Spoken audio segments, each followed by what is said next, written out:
Hey guys, I welcome you back to my channel. My name is Tim Langdon, and I'm going to show you today one of the most useful tricks that you can use as a worship leader playing guitar.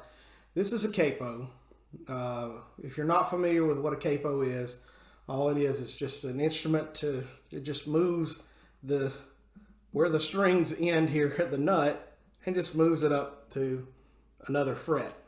And what that does is that allows you to use chord positions to make different chords than what they originally would be. So, just for reference, I've capoed the second fret, all right?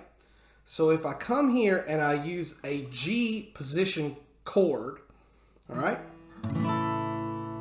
it's actually now an A. So, if you had a song that was in A and the chords were A, D, E, then back to A, you could play them like this with a G position, C position, D position, G position. Okay, and what this is going to do is this is going to allow you to play songs that you might not know all the chords for. For example, if you're relatively new and you are going to play a song in the key of A, you know this is the A chord. That's an A chord right there. And then your E chord. And then your F sharp minor, which I hate bar chords. And then your D, which are perfectly fine. You can play them. That's not the issue. But what you can do is you can have songs that are in your flat keys, sharp keys, whichever one it actually comes up in. Good example is The King of My Heart is in A flat, which would be really weird to play if you had to use bar chords to play it. But if you capo this on the first fret, you come down here, now this, instead of being a G, it's an A flat. And then all of your same chord family works. So your G becomes an A flat. Your C there position becomes a D flat. There's your F minor and your E flat. And the beautiful thing about this is that you don't really have to know all of the notes that you're playing. You just know the positions, and you're like, oh, okay, I know what that is. Right? So there's three common chord structures that I use, and this is just me, when I'm playing with a capo. I'll either play in the key of G, or I'll play in the key of D, or occasionally I'll play in the key of C. There's a song, I think Corey Asbury does it, it's called The Father's House. And he does it in D flat, and it sounds better when you play it here using the C chords with the capo on the first fret. So rule of thumb for me is I don't go much past the 5th fret because that gets you up to C.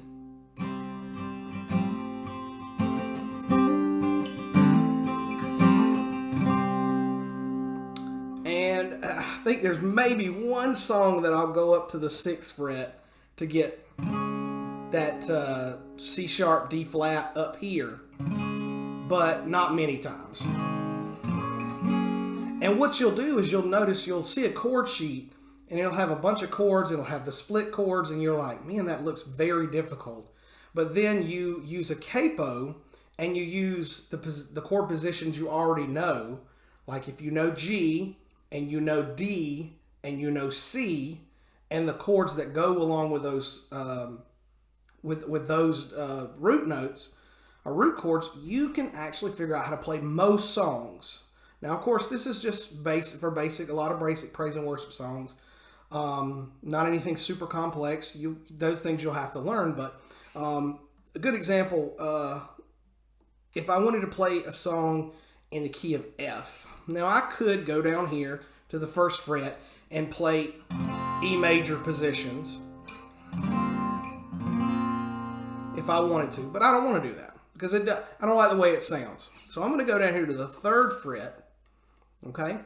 And this D position here now becomes an F and a B flat, and then you got your D minor-ish. I use this one as a D minor, and then your C chord. So what these are going to allow you to do is it's going to allow you to play songs that you like. And let's just imagine there's a song that you like. Anything by Shane and Shane, or anything by Cody Carnes. They're going to do it up an entire whole step, or maybe 2 whole steps further than I'm going to sing it. So instead of having to relearn the song, let's just imagine it was in B, which is they like to do a lot of songs in B.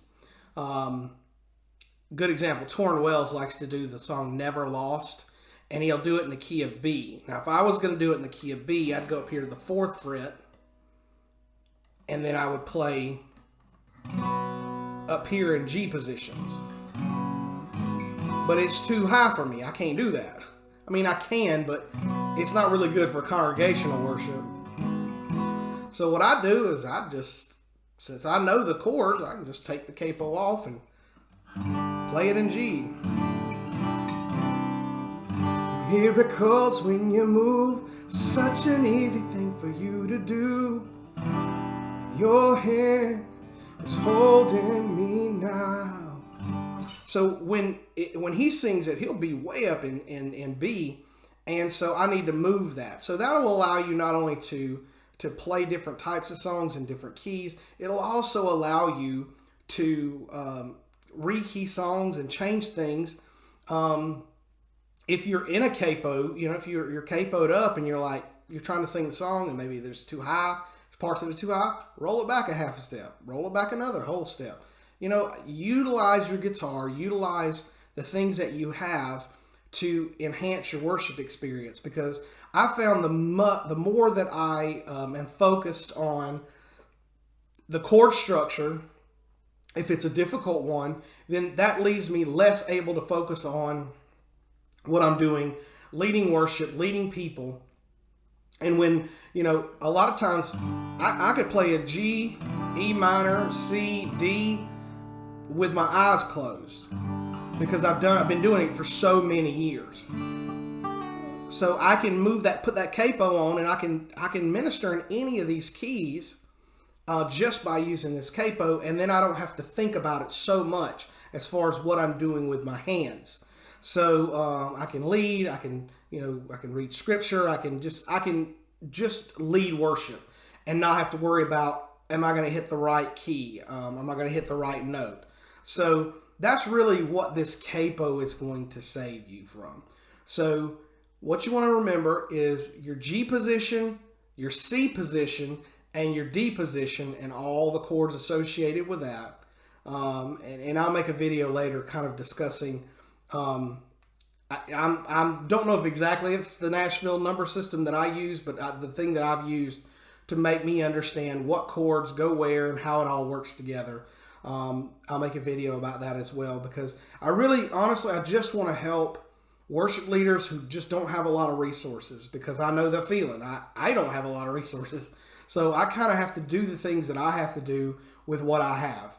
And, I don't have a multi-million-dollar yearly budget for our worship team.